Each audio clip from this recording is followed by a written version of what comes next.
I'm Carla Reeves, and this is Differently. Whether you feel stuck in survival, navigating a change, or seeking more for your life, may this podcast be your weekly nudge to take a risk to build a life that is uniquely bold, authentic, and in alignment with your deepest values.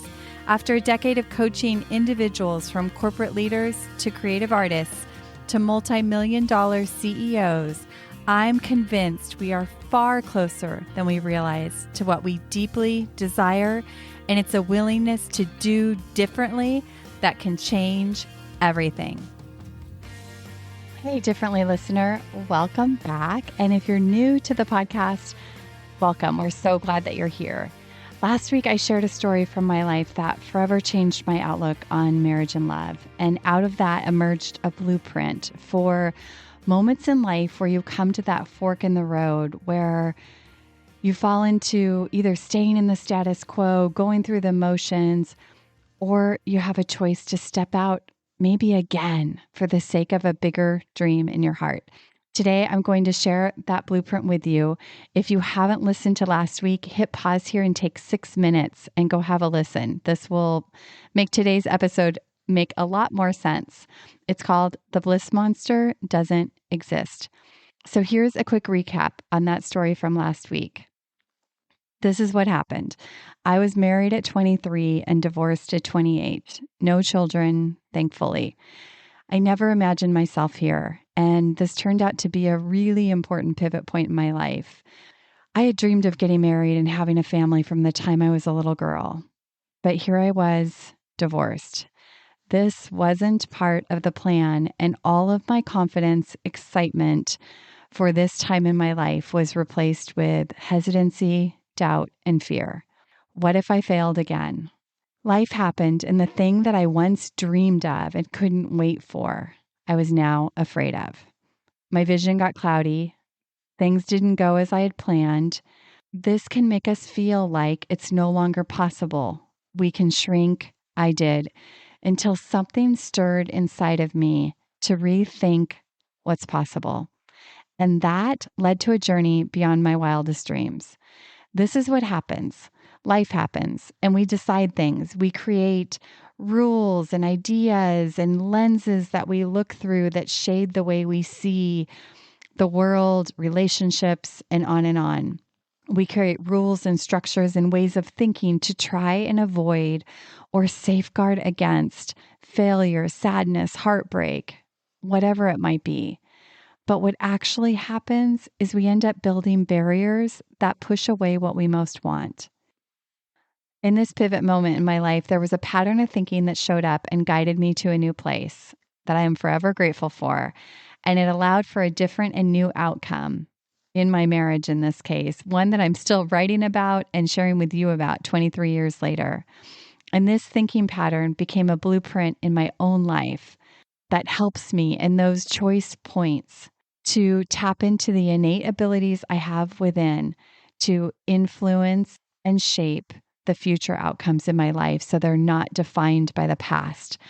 This blueprint is the foundation for much of the work that I do to help clients ditch the status quo and follow that knowing in their heart that they know there's more possible for their life. Here's that blueprint. It's simple and requires a lot of practice. So number 1, shine a light on your thinking. That night, lying in bed, my thoughts were spiraling into doom and gloom about marriage, pointing me to plenty of real life stories and evidence to confirm it was all true, that I was doomed.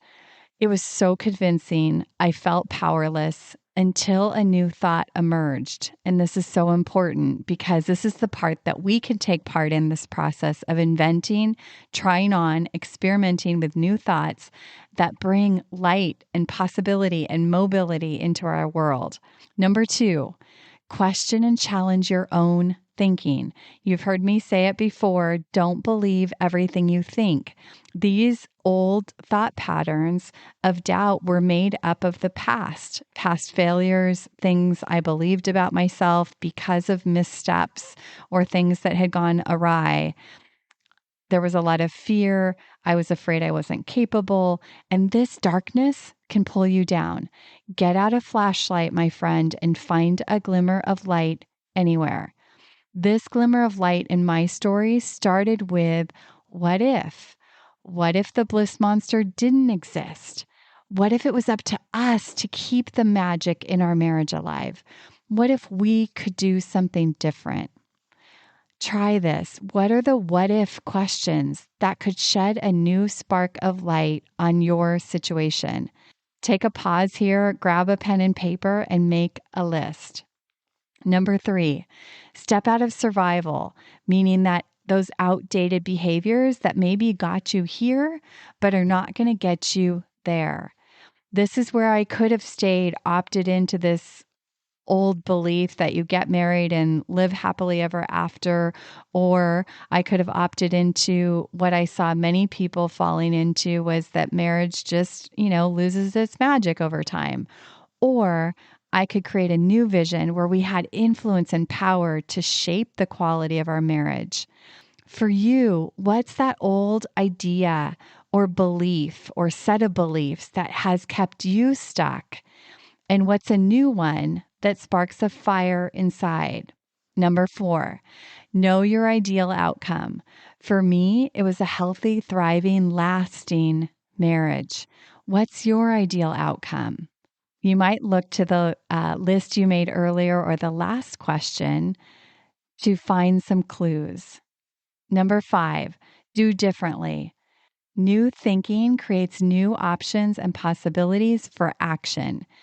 In my case, it all came from it's up to us. What if it's up to us to keep the magic alive? That gave me a complete new sense of hope, freedom, and action to take. We've been leaning into this and reinventing what that means at different stages and seasons of our life and marriage.